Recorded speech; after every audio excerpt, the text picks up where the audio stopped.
সবাইকে স্বাগত দীপ্ত সন্ধ্যার সংবাদের সাথে রয়েছে দোলা রলরের। শুরুতেই জানাবো সংবাদ শিরোনাম। প্রাথমিক বিদ্যালয়ে গানের শিক্ষক নিয়োগের বিরুদ্ধে বিক্ষোভ, কঠোর আন্দোলনের হুঁশিয়ারি। গাজায় যুদ্ধবিরতি প্রস্তাবে আবারও ভেটো যুক্তরাষ্ট্রের, ইসরায়েলি হামলায় নিহত 50 জন।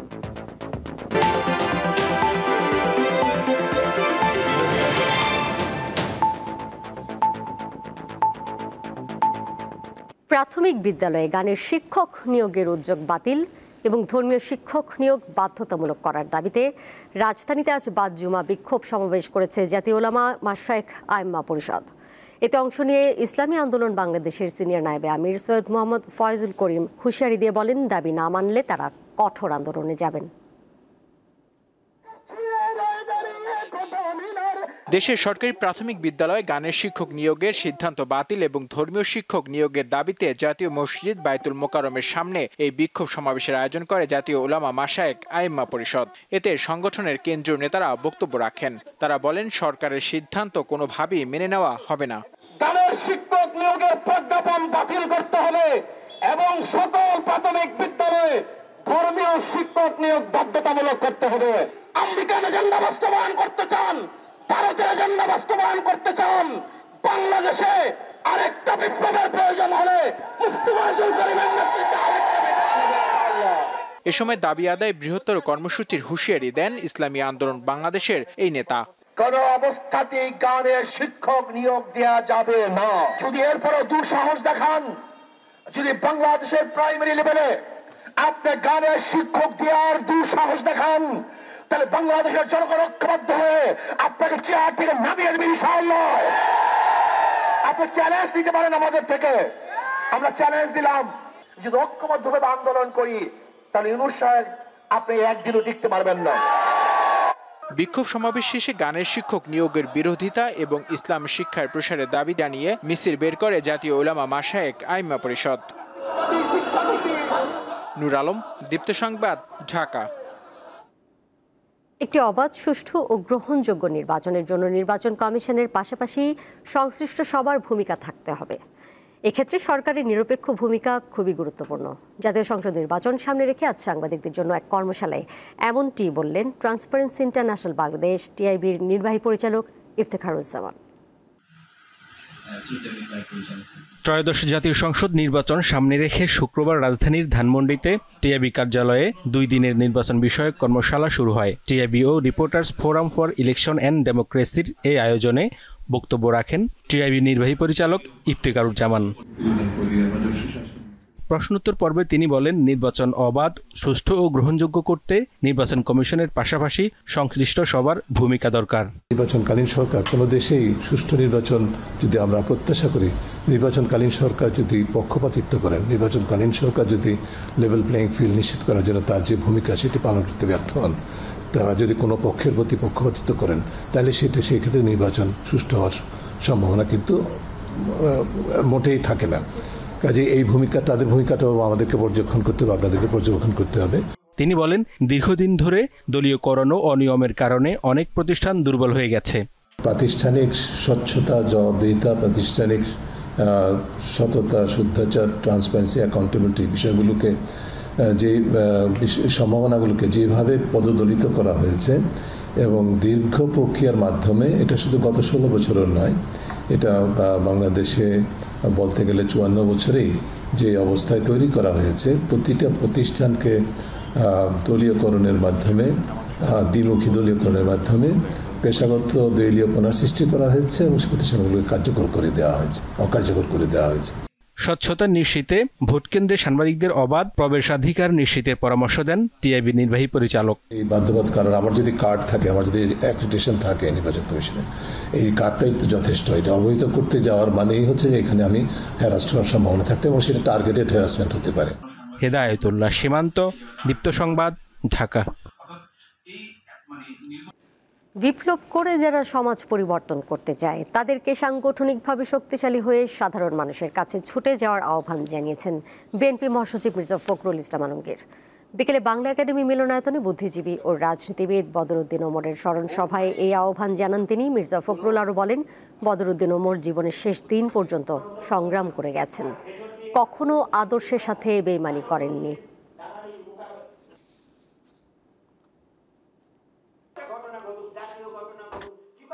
বিপ্লব তখনই সফল হয় যখন সংগঠন থাকে। আজকে যে একটা হতাশা এসছে, এই হতাশার মূল কারণটা হচ্ছে যে সংগঠন অভাব। বিপ্লবী সংগঠন যদি না থাকে তাহলে বিপ্লব হয় বলে আমার অন্তত মনে হয় না। আপনারা হচ্ছে অনেক ভালো বলবেন, অনেক তাত্ত্বিক আছেন এখানে, এটা হচ্ছে মূল কথাটা। তো সেই সংগঠনকে গড়ে তুলতে হলে আমার মনে হয় যে আজকের যারা বিপ্লব করতে চান, সমাজ বদলাতে চান, যারা সাধারণ মানুষের অবস্থার পরিবর্তন করতে চান, তাদেরকে অবশ্যই সেই সংগঠনকে শক্তিশালী করতে হবে। রাজধানীর বাজারে এখনো চড়া দামে বিক্রি হচ্ছে পেঁয়াজ ও সবজি। প্রতি কেজি পেঁয়াজ 5 টাকা কমে 75 টাকায় বিক্রি হচ্ছে। পিছিয়ে নেই কাঁচামরিচ, প্রতি কেজির জন্য গুনতে হচ্ছে 180 টাকা পর্যন্ত। শুক্রবার রাজধানীর কারওয়ান বাজারে পুরো সপ্তাহের বাজার করতে আসেন অনেকে।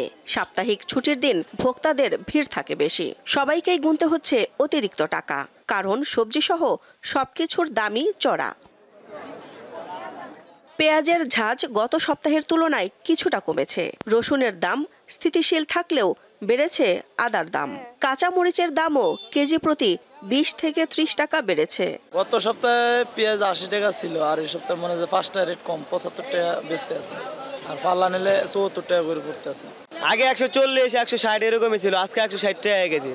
মাঝখানে কয়েকদিন আগে 120 টাকাও ছিল, কিন্তু একটু আজকে একটু বাড়তি। কাঁচা মরিচ কাল পরশু দিনে নিচ্ছি 100 টাকা 120 টাকা কেজি, আজকে কিনছি 180 টাকা কেজি, আবার এখানে 160 টাকা কেজি। এই কারওয়ান বাজারের ভিতরেই 20 টাকা 30 টাকা পার্থক্য হয়ে যায়। গরিব যারা আছে তারা কি করবে?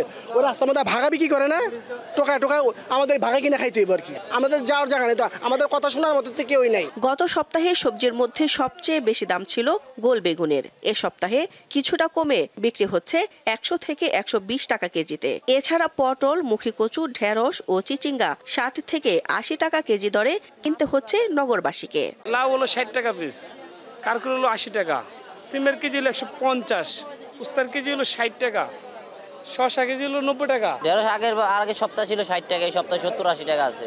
পটল 60 টাকা, কোনোটাই কমছে আর কি, কোনোটাই বাড়ছে 10-15 টাকা। বাজার করা খুব কঠিন। সবজির দাম যেভাবে 80 টাকা কেজি, তারপরে 120 টাকা চাই টমেটো, 100 টাকা চাই টমেটো, ভালো মানের টমেটো 120 টাকা, তাহলে অনেক দাম না? এটা তো 50-60 টাকা বাড়ি জুলান এরকম হওয়ার দরকার ছিল। আগের বাড়তি দামেই বিক্রি হচ্ছে মাছ। সাধারণের নাগালের মধ্যে নেই রূপালী ইলিশ। 1 কেজি ওজনের মাছ বিক্রি হয় 2500 থেকে 2600 টাকা পর্যন্ত। কারওয়ান বাজারে গরুর মাংস 750 আর খাসির মাংসের কেজি বিক্রি হচ্ছে 1100 টাকায়। দিলশা দানি, দীপ্ত সংবাদ, ঢাকা। প্রকৃতিতে চলছে শরৎকাল। এই ঋতুতেও কখনো ঝুম বৃষ্টি, আবার কখনো ঝিরিঝিরি বৃষ্টি। আবহাওয়াবিদরা বলছেন মৌসুমী বায়ুর প্রভাবে এই অবস্থা তৈরি হয়েছে।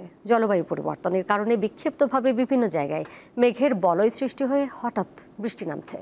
কৃষিবিদদের মতে এখনকার বৃষ্টি চাষাবাদের জন্য আশীর্বাদ, তবে শীতের আগাম সবজির জন্য ক্ষতিকর। কয়েকদিন ধরে রাজধানী সহ সারা দেশে থেমে থেমে বৃষ্টি হচ্ছে, আবার কখনো রোদ। হঠাৎ নির্দিষ্ট কোনো এক জায়গায় কিছুক্ষণ ঝুম বৃষ্টি ঝরে তা আবার থেমেও যাচ্ছে। বায়ুমণ্ডলে জলীয় বাষ্পের পরিমাণ বেড়ে উষ্ণ বায়ু উপরে উঠে যায়, পরে তা ঠান্ডা হয়ে জলকণা বা বরফকণায় পরিণত হয়। এই জলকণাগুলো একত্রিত হয়ে মেঘের সৃষ্টি করে, যা একটি বলয় আকারে বিস্তৃত হয় বলে জানান এই আবহাওয়াবিদ। বৃষ্টি বলয় মানে কি? একটা লাইনের মতো থাকবে, চক্রাকারে থাকবে। আর সবসময় তো চক্রাকারে থাকে না, লাইন আকারে। ক্লাউড কখনো দেখবেন চক্রাকারে আসে না, লাইন ধরে আসতে থাকে। এখন যেটা বৃষ্টি হচ্ছে, সারাদিন বৃষ্টি হয় 13 মিলিমিটার বৃষ্টি হয়। আর ক্লাউড ব্রাস্ট যেটা বললাম, ব্রাস্ট মানে বুঝছেন তো, বোমার যেখানে বিস্ফোরণ ঘটে, অল্প জায়গায় প্রচুর পরিমাণ বৃষ্টি অল্প সময়ে। কৃষিকাজ বা চাষাবাদের জন্য এই বৃষ্টি আশীর্বাদ, এমন অভিমত কৃষিবিদদের। এতে আমন ধানের ফলন ভালো হবে। এছাড়া বৃষ্টি থেমে গেলে শীতকালীন সবজির জমি তৈরি হয়ে থাকবে, তবে আগাম শীতের সবজির জন্য এই বৃষ্টি ভালো নয়। ঠিক এই সময় যদি বৃষ্টিপাত হয় তাহলে ইরিগেশন কৃষককে দিতে হচ্ছে না, এবং আমন ধানের ফলন কিন্তু এবার অনেক বেশি হবে যদি না হারভেস্টিংয়ের সময়, যেমন আরও 1 মাস পরে যখন হারভেস্টিং হবে তখন যদি বৃষ্টিপাত কমে যায় তাহলে কিন্তু খুব আশীর্বাদ আমাদের জন্য। সবজির ক্ষেত্রে কিন্তু এই বৃষ্টিপাতটা কিছুটা হলেও ক্ষতিগ্রস্ত করেছে। আগাম যে ফসলগুলো করার কথা ছিল, সবজিগুলো করার কথা ছিল, কৃষক কিন্তু একটাও সাকসেসফুলি এই অতিবৃষ্টির কারণে কিন্তু করতে পারছে না। বৃষ্টির ফলে শীত মৌসুমে সবজির সরবরাহ বাড়বে এবং দাম কমে যাবে বলেও মনে করেন তিনি। প্রচুর পরিমাণ ফলন হবে, যার ফলে কিন্তু দামটা একটু কমে যাবে। লাবণী গুহ, দীপ্ত সংবাদ, ঢাকা। দেশে খাদ্যপণ্যের উৎপাদন মূল্য যৌক্তিক নয় এবং বিপণন ব্যবস্থা ত্রুটিযুক্ত বলে মন্তব্য করেছেন কনজিউমার্স অ্যাসোসিয়েশন অব বাংলাদেশ ক্যাবের সভাপতি AHM শফিকুজ্জামান। সকালে ঢাকা রিপোর্টার্স ইউনিটিতে সংবাদ সম্মেলনে তিনি জানান, শাকসবজির উৎপাদন খরচ পাশের দেশের চেয়ে বেশি, পাশাপাশি বিপণন ব্যবস্থাও ত্রুটিযুক্ত। শফিকুজ্জামান বলেন, ন্যায্য মূল্য নিশ্চিত করতে কৃষকদের পণ্য সরাসরি ভোক্তার কাছে পৌঁছানোর ব্যবস্থা নেওয়া জরুরি। সরকার বরাদ্দ দিলেও বেশিরভাগ কৃষি ঋণ কৃষকের কাছে পৌঁছায় না বলেও জানান তিনি।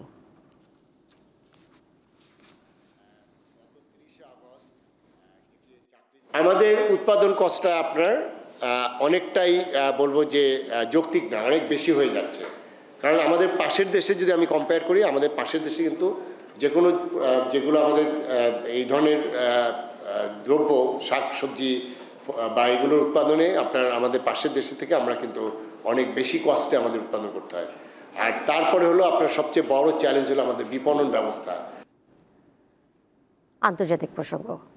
গাজায় যুদ্ধবিরতি নিয়ে জাতিসংঘের নিরাপত্তা পরিষদে একটি খসড়া প্রস্তাবে ভেটো দিয়েছে যুক্তরাষ্ট্র। দেশটি এ নিয়ে 6 বার গাজার যুদ্ধবিরতির প্রস্তাবে ভেটো দিল। সর্বশেষ প্রস্তাবের খসড়ায় গাজায় অবিলম্বে নিঃশর্ত ও স্থায়ী যুদ্ধবিরতির কথা বলা হয়েছিল।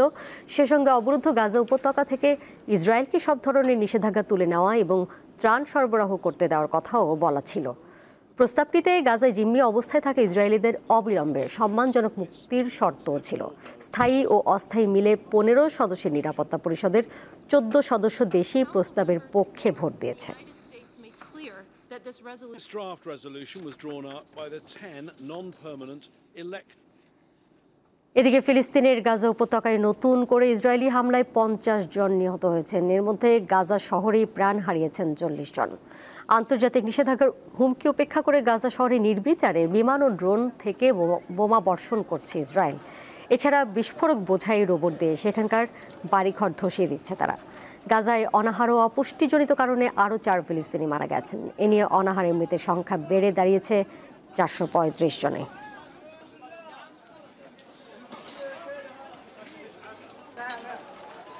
এশিয়া কাপে গ্রুপ পর্বের শেষ ম্যাচে ভারতের মুখোমুখি হচ্ছে ওমান। আবুধাবিতে বাংলাদেশ সময় রাত 8:30টায় শুরু হবে ম্যাচটি। প্রথম 2 ম্যাচ জিতে এই গ্রুপ থেকে এরই মধ্যে সুপার 4 নিশ্চিত করেছে টিম ইন্ডিয়া। তবে নিজেদের প্রথম 2 ম্যাচ হেরে গ্রুপ পর্ব থেকে বিদায় নিশ্চিত হয়েছে ওমানের। তাই এই ম্যাচটি শুধুই নিয়ম রক্ষা তাদের জন্য। টুর্নামেন্টের শেষ 4 নিশ্চিত হয় ভারতের একাদশে আসতে পারে বেশ কিছু পরিবর্তন।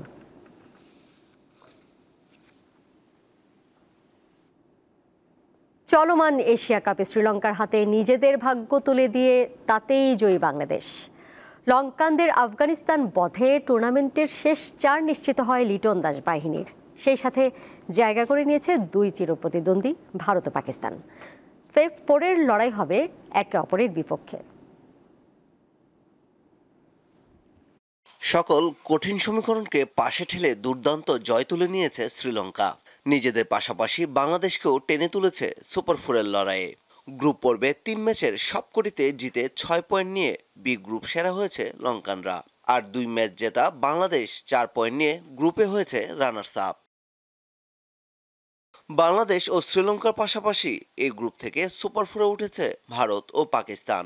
এই 4 দল নিয়ে সুপার 4 পর্ব শুরু হবে 20 সেপ্টেম্বর, শেষ হবে 26 সেপ্টেম্বর। টুর্নামেন্টের ফাইনাল 28 সেপ্টেম্বর। সুপার 4-এ প্রতিটি দল অপর দলগুলোর সঙ্গে একবার করে খেলবে, অর্থাৎ এই রাউন্ডে সবাই খেলবে 3টি করে ম্যাচ। এরপর পয়েন্ট টেবিলে সেরা 2 দল খেলবে ফাইনাল। সুপার 4-এ বাংলাদেশের প্রথম ম্যাচ শনিবার শ্রীলঙ্কার বিপক্ষে। 24 সেপ্টেম্বর ভারত ও 25 সেপ্টেম্বর পাকিস্তানের বিপক্ষে খেলবে লিটন দাসের দল। পারভেজ খোকন, দীপ্ত স্পোর্টস। এর সাথে শেষ করব দীপ্ত সন্ধ্যার সংবাদ। যাবার আগে শিরোনামগুলো জানিয়ে দেব আরও একবার। প্রাথমিক বিদ্যালয়ে গানের শিক্ষক নিয়োগের বিরুদ্ধে বিক্ষোভ, কঠোর আন্দোলনের হুঁশিয়ারি। গাজায় যুদ্ধবিরতি প্রস্তাবে আবারও ভেটো যুক্তরাষ্ট্রের, ইসরায়েলি হামলায় নিহত 50 জন। এই ছিল এখনকার মতো। পরের সংবাদ দেখবেন রাত 11টায়। এছাড়াও আরও তথ্য এবং বিনোদনের নানা খবর জানতে যুক্ত থাকুন দীপ্ত ডিজিটাল প্ল্যাটফর্মে। ধন্যবাদ সবাইকে।